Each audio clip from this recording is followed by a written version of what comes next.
আসসালামু আলাইকুম এভরিওয়ান। তো আপনাদের প্রেম বিলাসী গল্পের 12 নম্বর পার্ট নিয়ে চলে আসলাম। তো বেশি কথা না বলে চলুন গল্প শুরু করা যাক। ওয়াশরুমে চুপচাপ বসে আছি। পাশের ট্যাপ থেকে অঝরে পানি ঝরছে, তার সাথে তাল মেলাচ্ছে আমার চোখ। জানি না আমি কেন কাঁদছি, নিজের জন্য নাকি শুভ্রর জন্য। আমার এই ভাগ্যটার জন্য কে দায়ী? শুভ্রকে আমি কিভাবে দোষ দেব? সত্যি তো, ভালোবাসার মানুষকে ভুলে যাওয়া কি এত সহজ? আমি ওনার জায়গায় থাকলে কি পারতাম মেনে নিতে? যে সয় সেই বোঝে কষ্ট কাকে বলে। শুভ্রর কষ্টের সামনে আমার কষ্টটা নিতান্তই তুচ্ছ। নিজেকে খুব অসহায় লাগছে।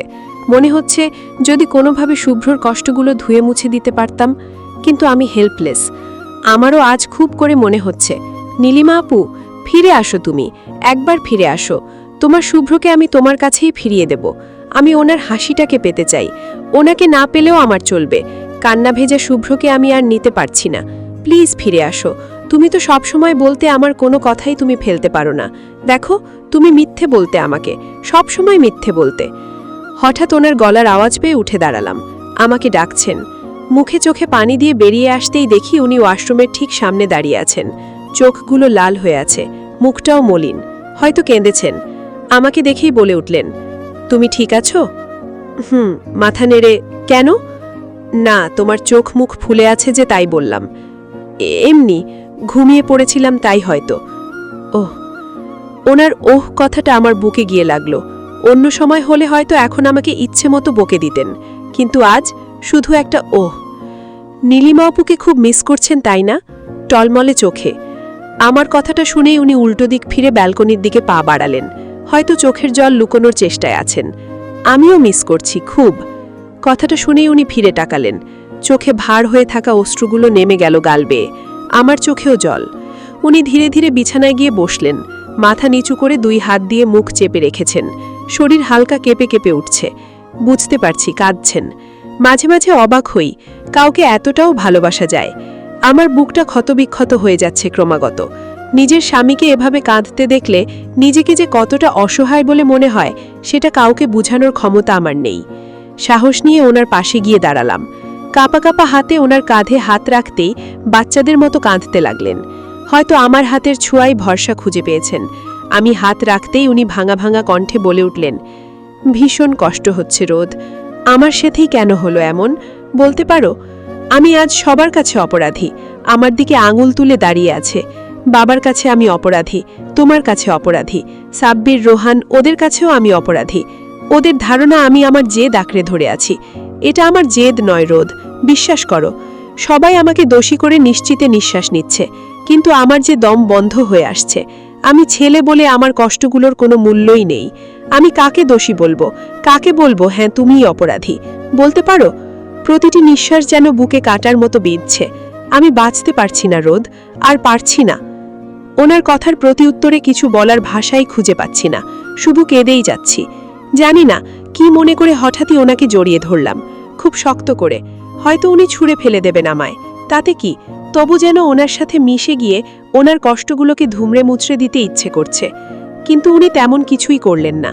উল্টো আমাকে আলতো হাতে জড়িয়ে নিলেন নিজের সাথে। কষ্টগুলোকে ভাগ করে দিতে যাচ্ছেন হয়তো। দুজনেই কাঁদছি, দুজনের কান্নায় একটা মানুষকে ঘিরে। ওনার চোখের জলে আমার চুল, আর আমার চোখের জলে ওনার টি-শার্ট ভিজে একাকার। উনি একটি হেঁচকি তুলে বাচ্চাদের মতো বলে উঠলেন, নীলিকে এনে দিবা রোদ, প্লিজ একবার এনে দাও না। আমি না আর পারছি না, বিশ্বাস করো, একটুও সহ্য হচ্ছে না আমার। আমি মরতেও পারছি না, আবার বাঁচতেও পারছি না। আমাকে বাঁচাও রোদ, আমার নীলির চাই। শুধু একটু দেখবো ওকে, একটা নজর, কতদিন দেখি না। ওনার কথায় হু হু করে কেঁদে উঠলাম। বুঝতে পারছি উনি ওনার মাঝে নেই। আবরার শুভ্র কখনো নিজের ইমোশনগুলো দেখায় না। নীলি আপু মারা গেছেন 4 মাস হতে চলল। এর মধ্যে কেউ ওনাকে কাঁদতে দেখেনি, শুধু আমি ছাড়া। হঠাৎই খেয়াল করলাম ওনার শরীর বড্ড গরম, আবারও জ্বর উঠে গেছে। সেদিনও এমন হয়েছিল, আজ আবারও। একটা দীর্ঘশ্বাস ফেলে ওনাকে বিছানায় শুইয়ে দিলাম। রাত 12:30 বাজে। এত রাতে মামানিকে ডাকা ঠিক হবে না, উনি তো নিজেই অসুস্থ। তাই এক বাটি পানি আর একটা কাপড়ের টুকরো নিয়ে পাশে বসতেই উনি আমার কোলে মাথা রেখে কোমর জড়িয়ে ধরলেন। ওনার গায়ের তাপে আমার শরীর কেঁপে উঠছে। উনি বিড়বিড় করে কিছু একটা বলছিলেন। কান পেতে যেটুকু শুনতে পেলাম তা হলো, মিলি, এবার আর যেও না, তুমি চলে গেলে আমি কাঁদব। সম্পূর্ণ বাচ্চাদের মতো কথা। সবার মাঝেই একটা বাচ্চা লুকিয়ে থাকে, সেটা হঠাৎ হঠাৎ বেরিয়ে আসে। বিষয়টা কিন্তু খারাপ না, বেশ ইন্টারেস্টিং। আমি মনের অজান্তেই হেসে দিলাম। নিজেই পিচ্ছি, আবার আমাকে পিচ্ছি বলে। কারো হেঁচকাটানে ঘুম ভেঙে গেল। কোনো রকম চোখটা খুলেই দেখি শুভ্র অগ্নিদৃষ্টি নিয়ে তাকিয়ে আছে।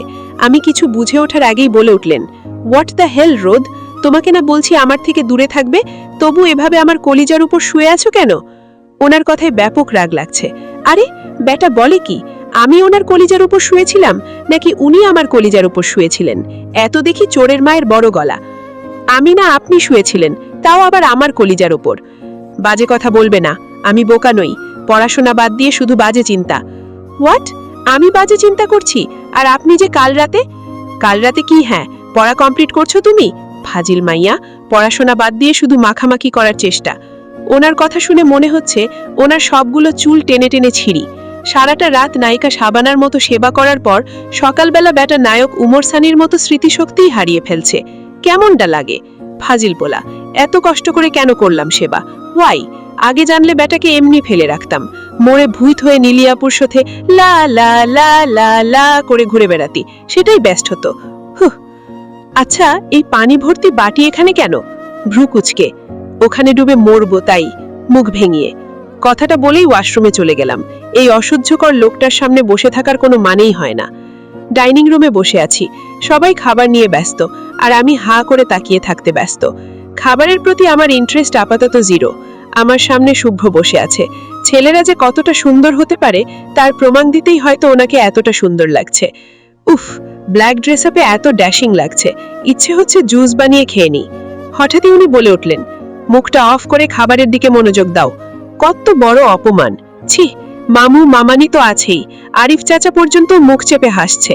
ব্যাটা খাটাস, মুখটা গোমরা করে বসে আছি, কিন্তু তাতে কারো কোনো ভাবান্তর হলো বলে মনে হলো না।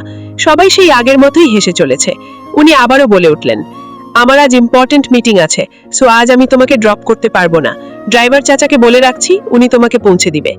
কি এমন ইম্পর্টেন্ট মিটিং যে ওকে ড্রপ করতে পারবি না? বললাম তো ইম্পর্টেন্ট, আমি আসছি। কথাটা বলেই উনি উঠে গেলেন। আমার তো যথেষ্ট সন্দেহ হচ্ছে, মিটিং হলেই এত সাজগুজ করে যেতে হবে নাকি? নির্ঘাত কোনো মেয়ের সাথে মিটিং? জানি তো। কোচিংয়ের উদ্দেশ্যে মাঝপথে গিয়েই আমার চোখ চড়ক গাছ। রাস্তার পাশে রেস্টুরেন্টে বসে আছে শুভ্র, পাশে একটা মেয়ে। মেয়েটাকে চিনতে আমার খুব বেশি কষ্ট হলো না। এই সেই তিতালাও, মিথিলা। শুভ্র তাকে কিছু একটা বলছে, আর মিথিলা শুভ্রর হাত চেপে ধরে বসে আছে। ব্যাপারটা দেখে মেজাজটাই খারাপ হয়ে গেল। এটাই ওনার ইম্পর্টেন্ট মিটিং, যার জন্য আমাকে ড্রপ করার মতো টাইমটার হলো না। আমার থেকে এই মেয়েটা ওনার কাছে বেশি ইম্পর্টেন্ট হবেই না বা কেন? আমার তো মনে হয় আমি ছাড়া এই পৃথিবীর সবাই ওনার কাছে ইম্পর্টেন্ট। আমার থাকা না থাকা আসলেই কি ওনাকে বিন্দুমাত্র ভাবায়? আমার তো মনে হয় না। মাথা ব্যথাটা আবার নিজের অস্তিত্ব জানান দিচ্ছে। ইচ্ছে করছে দুজনের মাথা খুব জোরে ঠুসে দিই। ড্রাইভার চাচা, গাড়ি ঘোরান, বাসায় যাব। কেন মা, কোচিং যাবেন না? না চাচা, শরীরটা ভালো লাগছে না, বাসায় যাব। আচ্ছা মা। বাড়ির দরজায় পা দিতেই মামানি হাজির। তার চোখে মুখে আনন্দের বহিঃপ্রকাশ স্পষ্ট। কিরে, চলে এলি যে? অবাক হয়ে। ভালো লাগছিল না, তাই চলে এলাম। একটু ফ্রি স্পেস দরকার, অ্যাম বোর। তাহলে এক কাজ কর, আমার সাথে শপিংয়ে চল। হঠাৎ শপিংয়ে কেন মামানি? ভাইজানের বাসায় যাব, কতদিন পর যাচ্ছি, তাই ভাবলাম ওদের জন্য কিছু কেনাকাটা করব। তুই আমাকে হেল্প করবি, চল। তাছাড়া মাইন্ডও ফ্রেশ হয়ে যাবে। চল না মা। আচ্ছা চলো, হালকা হেসে। লক্ষ্মী মেয়ে, চল। গালে হাত রেখে প্রায় 2 ঘন্টা ধরে শপিং মলে ঘুরে বেড়াচ্ছি। এখনও একটা শাড়ি পছন্দ করতে পারিনি মামানি। তার ধারণা তার ভাবিমাকে যেন তেন জিনিস দেওয়া যাবে না, অবশ্যই স্পেশাল শাড়ি দিতে হবে, তাই এত ঘোরাফেরা। একটা দোকানের সামনে দাঁড়িয়ে আছি, আমার চোখে মুখে বিরক্তি স্পষ্ট। হঠাৎ পিছন থেকে কেউ একজন বলে উঠল, এই শাড়িটা কেমন? কথাটা শুনে আমি আর মামানি দুজনেই ফিরে তাকালাম। সাহেল ভাইয়া ফিরোজা রঙের একটা শাড়ি নিয়ে দাঁড়িয়ে আছেন। শাড়িটা দেখে মামানি বেশ খুশি হলেন বলেই মনে হলো। খুব করে শাড়িটা নিজের হাতে নিয়ে তৃপ্তির হাসি দিলেন। থ্যাংক ইউ বাবা, শাড়িটা আসলেই সুন্দর। চাচিমণি, তুমি আমাকে থ্যাংক ইউ বলছো?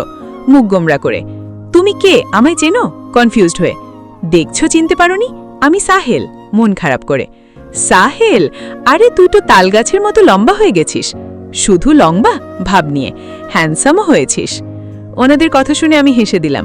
তখনই মামানি আমাকে ইশারা করে বলে উঠলেন, ও রোদ, শুভ্রর রোদের সাথে পরিচয় হয়েছে, সেদিন শুভ্র আর রোদের সাথে দেখা হয়েছিল। ও তাহলে তো ভালোই, চল তাহলে এবার আমাকে হেল্প করবি। আচ্ছা চলো। সাহেল বেশ মজার মানুষ, পুরোটা সময় আমাকে আর মামানিকে হাসিয়েছে। একদম লাঞ্চ করে তবেই বাসায় ফিরেছি। সাহেল মামানিকে একটা শাড়ি গিফট করেছে, আমাকেও দিতে চেয়েছিলে বাট আমি নিইনি। কিন্তু গাড়ি থেকে নামার সময় সাহেল এক প্রকার জোর করেই হাতে একটা গিফট বক্স ধরিয়ে দিয়েছে। মামানি নিতে বলায় আমিও আর মানা করিনি। গিফট বক্সটা খুলে বেশ অবাক হলাম। বাক্সে খুবই সুন্দর একটা পায়েল, একদম নিউ কালেকশন। সারাদিনের ঘোরাঘুরিতে একদম টায়ার্ড হয়ে পড়েছে। বিছানার উপর ওনার ফোনটা পড়ে থাকতে দেখে আমার ফোনের কথা মনে পড়ল। সারাদিনে একবারও চেক করা হয়নি। ব্যাগ খুঁজে ফোন বের করেই চরম অবাক হলাম। একটা আননোন নাম্বার থেকে 64 মিসড কল। কার এত দরকার পড়ল যে এতবার কল দিয়েছে? এসব ভাবতে ভাবতেই ফোন আর গিফট বক্সটা বিছানার উপর রেখে ফ্রেশ হতে চলে গেলাম। ওয়াশরুম থেকে বেরিয়ে আবারও অবাক হতে বাধ্য হলাম। বিছানায় রাখা আমার পায়েলটার পুঁতি পাথর সব ঘরের মধ্যে ছিটাছান হয়ে পড়ে আছে। আমার ফোনটারও সেম অবস্থা। ফ্লোর থেকে চোখ উঠিয়ে উপরে তাকাতেই মেজাজ গরম হয়ে গেল। শুভ্র সোফায় বসে খুব মনোযোগ দিয়ে ল্যাপটপে কাজ করে চলেছে। আমার আর বুঝতে বাকি রইল না যে কাজটা কার। ওনার সামনে কোমরে হাত রেখে রাগী গলায় জিজ্ঞেস করলাম, এসব কে করেছে? আমি কিভাবে জানব? ল্যাপটপের দিকে তাকিয়ে, ন্যাকামো করবেন না, আমি জানি এসব আপনিই করেছেন। তো তো মানে এসবের মানে কি? করেছি, বেশ করেছি। বেশ করেছেন মানেটা কি? আমি যেহেতু আপনার কোনো জিনিস টাচ করি না, আপনারও উচিত আমার জিনিস টাচ না করা। আমি আপনাকে সেই অধিকার দিইনি। আমার কথাটা শুনেই ওনার চোখ দুটো লাল বর্ণ ধারণ করল। হুট করে দাঁড়িয়ে আমাকে শক্ত করে নিজের সাথে চেপে ধরলেন। মনে হচ্ছে আমার হাড্ডি মাংস এক হয়ে যেতে বেশি দেরি নেই। আমাকে অধিকার দাওনি তো কাকে দিয়েছ? সাহেলকে? দাঁতে দাঁত চেপে, বাজে কথা বলা বন্ধ করুন আর ছাড়ুন আমাকে। কেন ছাড়বো? হ্যাঁ, আমার টাকা নেই নাকি আমার কিনে দেওয়ার সামর্থ্য নেই যে সাহেল থেকে তোমার জিনিস নিতে হবে? নাকি ওর দেওয়া জিনিসে মধু আছে? আরও জোরে চেপে ধরে, থাকলেই আপনার কি? উনি জিনিসটা মন থেকে ভালোবেসে দিয়েছেন, মধু তো থাকবেই, আর আপনার দেওয়াতে থাকে শুধু দায়বদ্ধতা। ছাড়ুন আমায়। চিৎকার করে, তাই ভালোবাসা? এত ভালোবাসা? ওর ভালোবাসায় ডুবে গিয়েই বুঝি আমার ফোন রিসিভ করার টাইম পাওনি? হ্যাঁ? রাগী চোখে, আপনার যা মনে হয় তা ভাবতে পারেন, আই ডোন্ট কেয়ার বলে ওনাকে ধাক্কা দিয়ে সরিয়ে দিতে গিয়ে উল্টো দুজনেই খাটে গিয়ে পড়লাম। ওনার জন্য বেশ সুবিধে হলো বলে হচ্ছে। আমাকে বিছানার সাথে শক্ত করে চেপে ধরে বললেন, ইউ ডোন্ট কেয়ার না? তোমার কোনো ধারণা আছে? ড্রাইভার চাচা যখন ফোন দিয়ে বলল তুমি অসুস্থ তাই মাঝ রাস্তা থেকে ঘুরে আসছো, আমি কতটা টেনশনে পড়ে গিয়েছিলাম। ছুটে এসেছি বাড়িতে, আর এখানে এসে তো দেখি অসুস্থতার নামে রংলীলা চলছে। দাঁতে দাঁত চেপে, আপনাকে বলেছি আমাকে নিয়ে টেনশন করতে? আপনি আপনার ইম্পর্ট্যান্ট মিটিং নিয়ে টেনশন করুন, সাথে আপনার জাস্ট ফ্রেন্ড মিথিকে নিয়ে। আমি রংলীলা করছি না প্রেমলীলা করছি সেটা নিয়ে আপনাকে না ভাবলেও চলবে। চুপ, একদম চুপ। ছোট ভাই, ভাবি, খালাম্মা, দুহাতে মুখ ঢেকে, আমি কিছু দেখি নাই, মাফ করবেন ছোট ভাইজান, আসলে দরজা খোলা ছিল তো তাই আর নক করি নাই। রাহেলার হঠাৎ আগমনে আমি ভীষণ লজ্জায় পড়ে গেলাম। সে তো ভাবছে অন্য কিছু, কিন্তু এখানে তো হচ্ছে অন্য কিছু। আমি আবারও ছুটাছুটি শুরু করলাম, কিন্তু উনি ছাড়ার বিন্দুমাত্র প্রয়োজন মনে করছেন বলে মনে হচ্ছে না। আমাকে আগের মতোই চেপে ধরে রেখে রাহেলাকে বললেন, এসে তো গেছিসই, এখন আর সরি বলে কি লাভ? তুই নিচে যা, আমরা আসছি। রাহেলা আচ্ছা বলেই লজ্জারাঙা মুখ নিয়ে এক প্রকার ছুটে বেরিয়ে গেল। উফ, কি লজ্জার ব্যাপার! এই খাটাসটাকে খুন করে ফেলতে ইচ্ছে করছে এই মুহূর্তে। কি সমস্যা আপনার? ছাড়ুন বলছি। আর হ্যাঁ, আপনার জন্য একটা খুশির সংবাদ, আমি কালই বাসায় চলে যাব। বাসায় চলে যাব মানে? ভ্রু কুচকে, বাসায় চলে যাব মানে বাসায় চলে যাব। এখানে আর আমি থাকছি না। কারো জীবনে অপ্রয়োজনীয় আর অবহেলার বস্তু হয়ে থেকে যাওয়া আমার পক্ষে সম্ভব নয়। এত সাহস! এই বাসা থেকে বের হয়ে দেখাও, পা ভেঙে রেখে দেব। কেন, সমস্যা কি আপনার? আপনি তো এটাই চান যে আমি আপনার জীবনে না থাকি, তো থাকবো না। এতে আপনার সমস্যা থাকুক বা না থাকুক আমার কোনো যায় আসে না। আমি কালই চলে যাব মানে চলে যাব। না, তুমি যাবে না, আমি যেতে দেব না। আজ থেকে কোচিং ছাড়া বাড়ির বাইরে বেরোনোই বন্ধ। কিভাবে যাও সেটাই আমি দেখব। কথাটা বলেই উঠে গেলেন। আমার মধ্যেও জেদ চেপে বসল, আমি তো যাবই। ডাইনিংয়ে বসে আছি, সবাই যার যার মতো খাচ্ছে, আর আমি ভাবছি কিভাবে বাড়ি যাওয়া যায়। উনি তো কিছুতেই অ্যালাউ করবে না। হঠাৎ মাথায় একটা বুদ্ধি খেলে গেল, মামানি, আমিও তোমার সাথে যাব। কোথায়? অবাক হয়ে, তোমার বাপের বাড়ি। নিবে না আমায়? তা নিব, কিন্তু তোর কোচিং 2-3 দিনেরই তো ব্যাপার, কিছু হবে না। আমায় নিয়ে চলো না প্লিজ। না, তোমার কোথাও যাওয়া হবে না। গম্ভীর মুখে, না না, আমি যাব। আমি না করেছি মানে না। মামু, ওনাকে একটু বলো না, আমি যাব। নেক্কা কান্না করে, শুভ্র থাক, যেতে দে, বাচ্চা মেয়ে। বাবা, তুমি ওকে আশকারা দিও না প্লিজ, এমনি ফাজিল একটা। এই তুই চুপ কর। রোদমা, তুই আমার সাথে যাচ্ছিস? হ্যাপি? অনেক। উনি আমার দিকে রাগী চোখে তাকিয়ে আছেন। তাতে আমার কি, আমার কাজ তো হয়ে গেছে। এবার দেখি শুভ্র বেবি তুমি আমাকে কই পাও। তো আজকের গল্পটি শেষ হয়ে গেল। তো পরবর্তী পার্ট পেতে আমার চ্যানেলটি অবশ্যই সাবস্ক্রাইব করে রাখবেন। তো পরবর্তী পার্ট এই চ্যানেলেই পাবেন। আর গল্পটি কেমন লাগলো তা অবশ্যই কমেন্ট করে জানাবেন। সবাইকে ধন্যবাদ।